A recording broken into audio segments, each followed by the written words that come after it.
The title here is pretty self-explanatory. These, in my opinion, are the trash-talking moments that stick out above all others. There's a lot of personal preference in here, and there's not really a criteria, but I feel like I've found room for a solid range of picks. So without further ado, here are the one-liners, the insults, the full-on threats that really made their mark over the years. Number 20. The legendary former UFC welterweight champion and all-round wild man, Robbie Lawler, was once asked how a fight between himself and Conor McGregor would go. His answer and the way that he delivered it might just be the most terrifying thing I've ever heard. Because if I hurt him, I wasn't taking his neck. What were you going to take? His soul. That would you crushed him? You never would have been able to return? We'll see. I'm a lot different than most people, and in what way? He found a way out.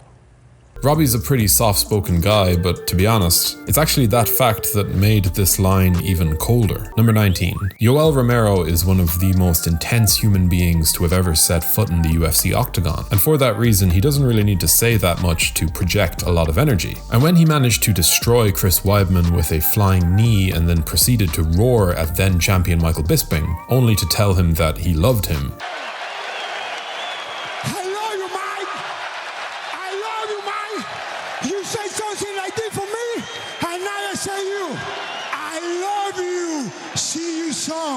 boy. yeah, the whole thing just hit home on another level. Number 18. This next one might not make everyone's list, but when Brock Lesnar brought his A game after finding his revenge on Frank Mir, it was just so damn entertaining. Going full pro wrestling on the mic like no one else could, Lesnar played into the chorus of boos by continuing to lay into Mir, bringing up the whole horseshoe thing in a totally unhinged and crazy tone. Tell us why you're still upset. Frank Mir had a horseshoe up his ass. I told him that a year ago. I pulled that sumbitch out and I beat him over the head with it. Woo! And then, of course, at the very end, that famous line about his plans with his wife later on that night. I love it. I'm gonna go home tonight. I'm gonna sit down with my friends and family. And hell, I might even get on top of my wife tonight. See y'all later. It was a hilarious piece of promo work, and something that only Lesnar could pull off. Number 17. When Conor McGregor is on form, he's pretty much unstoppable on the mic. And though it seemed as though his featherweight rival Chad Mendes had his own plan of attack in mind when he went toe-to-toe with the notorious live on BT Sport, Conor absolutely decimated him at every turn. Alright, I'm 5'6". You're 5'4" at least. 3 inches taller than me, buddy. 5'4" at least. You should stand up because we can barely see you on the screen. Yeah, alright. For Chad, this was just one man's desperate attempt to deal with a truly unstoppable level of wit. Connor, do you know what wrestling is? I can rest my balls on your forehead. Yeah, I know. Yeah, Mendes was basically walking into wall after wall here, and asking Conor about his wrestling was like signing his own death warrant. Number 16. Jon Jones sometimes doesn't get enough credit for being an ice-cold trash talker, and there was just something about his rivalry with Daniel Cormier that really brought his jagged edges to the fore. And when he explained just how determined he was to not only win, but to ensure that DC lost. You know that I am going to bring that to you. I'm going to do everything in my power to make sure you never forget the night you stepped in the octagon with me. I'll give up my arm, I'll give up an eye, I'll give up a toe. It doesn't matter. There's nothing you can do to stop me, Daniel Cormier. There's absolutely nothing you can do. Yeah, this was an insight into the man behind the public presence. And to be honest, I'd actually rather see this Jon Jones than his attempts at being fake humble any day. Number 16. This one might also not be an obvious pick, but you want to know why I love George St. Pierre telling Matt Hughes that he was not impressed by his performance. I'm very glad you won that fight, Matt, but I'm not impressed by your performance. And I look forward to fight you in the near future. Because this was GSP going for the jugular, and to this day, I find his polite attempts to be cutting and harsh so funny and so endearing. He's not turning on the pro wrestling heel angle and being something he's not. No, St. Pierre walked into that octagon and gave Matt Hughes a piece of his mind in the only way he knew how. And it hit home, you know, we're still talking about it to this day. Number 14. Chael Sonnen's ridiculous story about the Nogueira brothers and their first trip to the United States is the type of bizarre play that only Chael could get away with. In fact, I'm not even sure that he would get away with it these days. I was was in Las Vegas when the Nogueira brothers first touched down in America. There was a bus this is a true story. There was a bus that pulled up to a red light, and Little Nog tried to feed it a carrot while Big Nog was petting it. He thought it was a horse. This really happened. Do you believe me that happened? Not really. He tried to feed a bus a carrot, and now you're telling me that country has computers? I didn't know that. But everything from the delivery of the story to how he checked in with Ariel to make sure that he believed him was just vintage work from the biggest arms in West Linn, Oregon. Some of Sonnen's most surreal stuff here. Number 13. I honestly don't like or pay too much attention to MMA memes, but one running gag that I always found amusing was the Tony Ferguson is the type of guy joke. Not necessarily because of the follow-up punchline, but just because real life was often far funnier. Later, buddy. Later. Hey, have fun fighting on my undercard. I don't understand you. What the fuck are you talking about? Shut up before I ankle pick you. Anyways. And in this case, Tony Ferguson was the type of guy who not only picked a fight with a heavyweight legend in Fabrizio Verdun, but he also threatened to ankle pick him, and he did it with a real level of authority in his voice. Like, what an amazing thing to say. Number 12. Simply getting the better of Tito Ortiz in a verbal contest is not the most difficult thing to do. So when Chael Sonnen had his opportunity to take on Ortiz with a microphone in front of him, he knew that he had to take things up a notch. Where he eventually took them was a dig so hilarious in its crossing of the line that the room full of media barely laughed out of politeness, it seemed. Tito always says I'm using my mouth to get my opportunities. The only person I know that made money using their mouth is his ex-wife. And the fact that Chael just walked him straight into it, like leading a blind horse to water. Yeah, this was some cold work from the bad guy. They don't call you the bad guy for nothing. Number 11. The whole snake in the grass saga involving the split of Team Alpha Male and TJ Dillashaw was not actually as defined by Conor McGregor's presence in the middle as he would have you believe, but what he did do was play it up for the cameras with such a childlike level of glee, very clearly having the time of his life while doing everything in his power to try and turn Uriah against TJ. Where's the little snake? Where's the little weasel? Has he got Dwayne with him? Him and Dwayne, come over, take over the show. They take over your gym, they'll take over the show too, I'm sure. That's how people do to you. They just run you over. And the way he just totally big brothered Dillashaw as soon as he walked in the room was kind of priceless. Ah, there's a little snake in the grass right there. What's up, hey, little boy. How we going? Are you lost? Definitely lost. Where's your mommy, little boy? Hey little boy, are you lost? Like, that's the Bantamweight champion of the world. On a quick side note, if you're enjoying this content, be sure to subscribe to the channel to stay up to date with all of our weekly uploads. We're also starting to push exclusive content out through our Patreon and YouTube membership program, so if you do want to avail of that, check out the links in the description below. Number 10. Chael Sonnen can do it off the cuff as good as anyone, and we have hours upon hours of footage from the past and present day that supports his skill as an all-round talker. But when he really does put his mind to it, the level of creativity in his trash talk is truly outstanding. And when he fired a counter to a threat made by Wanderlei Silva that involved night vision goggles, a camera, and an infamous jiu-jitsu session. Listen, Wanderlei, I will do a home invasion on you. I will cut the power to your house, and the next thing you hear will be me climbing up your stairs in a pair of night vision goggles I bought in the back of Soldier of Fortune magazine. I'll pick the lock to the master room door, take a picture of you in bed with the Nogueira brothers working on your jiu-jitsu. I'll take said photograph, post it at www.dorksfrombrazil.com. Password, not required. Username, not required. That, Wanderlei, is how you threaten somebody, dummy.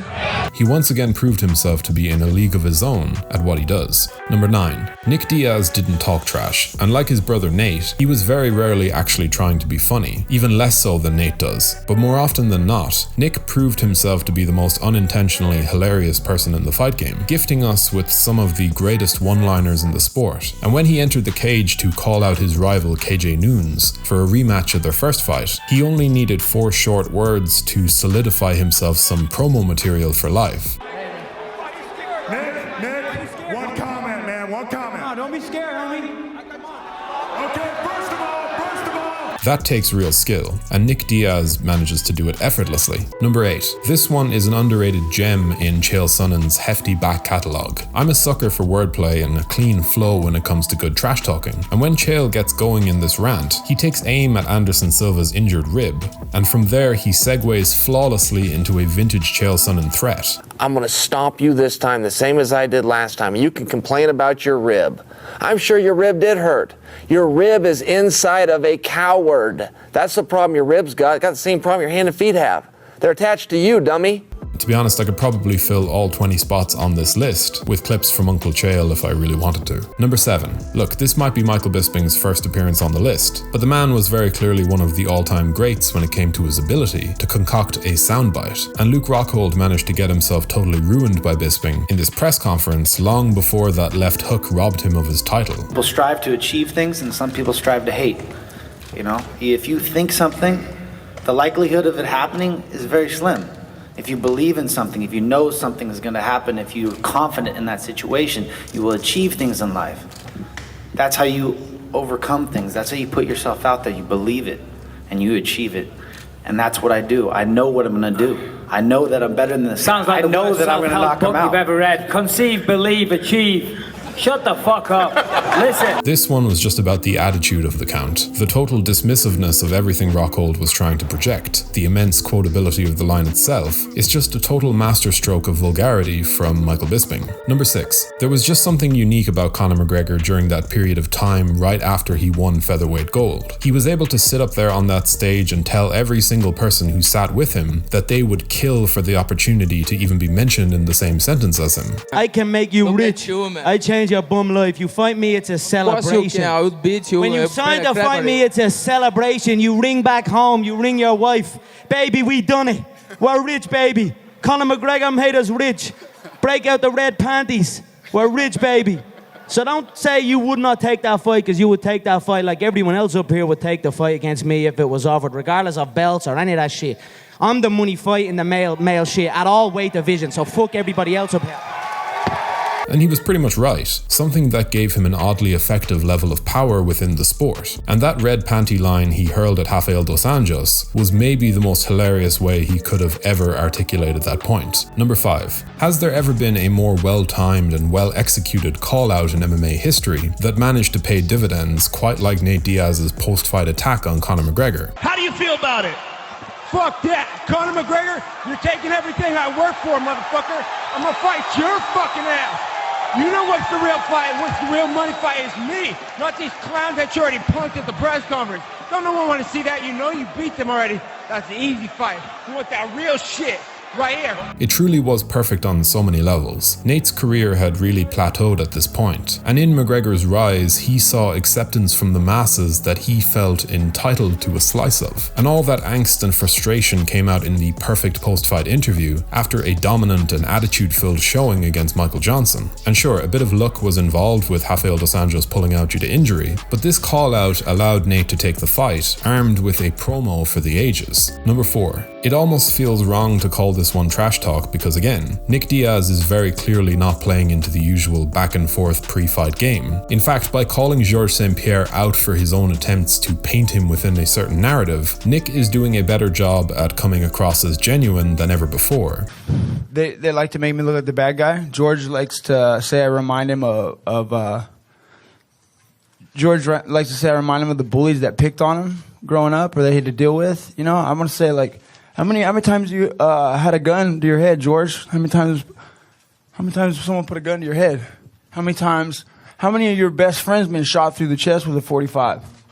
Or how many of your best friends been stomped, put to sleep into a coma? And you know, we all had to deal with these things in life. Should I go? I mean, how many kids put gum in your hair growing up? Like, should I go further back? I mean, we have to deal with these things. You know, it's hard times for everybody. And a lot of times that's what makes us fighters. And if it wasn't for that, I hate everybody pulling the bully card. All bullies, I hate bullies.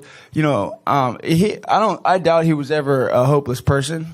And, you know, if it wasn't for what I went through, who knows if I would have made it in life? Who knows if I'd be who I am today? He asked the welterweight champion to his face just how tough his life has really been, how difficult a road he has had to walk, and how many friends he has lost along the way, before openly voicing his doubt to the media that George was ever truly a hopeless person. These are the type of questions and statements that you can only make from experience, and regardless of how their fight actually went, St-Pierre had no answer here. Number 3. As I'm sure you're noticing in this video, I don't necessarily dock marks for a line that is clearly concocted or written ahead of time, but there's something about quick-wittedness that's always going to hit home harder. And when Jeremy Stephens decided to take a shot at getting the better of Conor McGregor on the microphone, the counter punch he ended up taking was as sharp and precise as any left hand the Notorious has ever fired. This guy TKOs people. When I knock people out, they don't fucking move. Who the fuck is that guy? Who the fuck is that? You know damn well who I am. Who the fuck is that? Oh my God. From that day forth, for his mistake, Little Heathen was forever branded due to his failure, unable to ever shake off this iconic moment. Probably the greatest comeback in UFC history. It's very simple, but it just hits on so many levels. Number 2. In the runner-up place, we have another entry from Nate Diaz, another example of him dropping an absolute masterpiece of a line. Conor McGregor is always quick off the bat, and he clearly doesn't always lean too heavily on rehearsed material, at least for the most part. But Diaz is very clearly a guy who has never rehearsed a line in his life. You're playing touch butt with that dork in the park, the ponytail. And I'm the one who ain't got no training partner? I don't think so. You seem to have it all figured out when you're fighting midgets. You got shit. Bring your training partners in, you're gonna need them. My whole team will fucking beat your whole team's ass. How about that?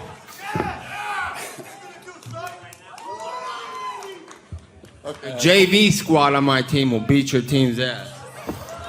And that bit about his whole team beating up Conor's whole team was pretty damn good. However, when he took aim at McGregor's movement coach Ido Portal, that was just another level entirely. Maybe the single funniest line I've ever heard from a mixed martial artist. And when it comes to Diaz, he wasn't even trying to be funny, he was trying to be mean. And that kind of just makes it better. Number 1. I'm going to split the credit here right down the middle, because it is well deserved. There's a lot of one-liners here, a lot of anecdotes, but if we're talking about the greatest trash-talking moments, John Jones and Daniel Cormier shared a trash-talking exchange when they thought that they were off air that goes further than any other entry here. Hey, are you still there?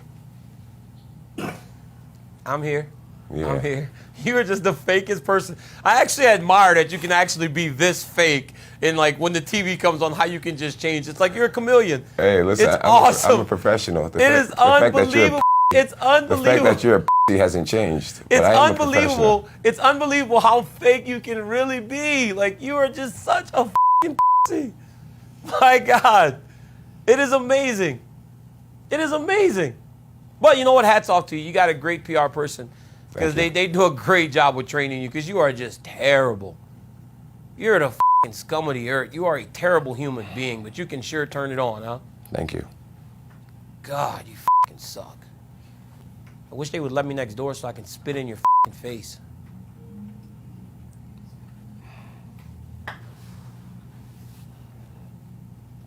You know I would absolutely kill you if you ever did something like that, You right? could never kill me. Oh, I bet you I could. Then you should try, John. You really should try, John. No, I would literally kill you if you spit in my face. Yeah, let's try that, John. Literally kill you. Let's try that, John.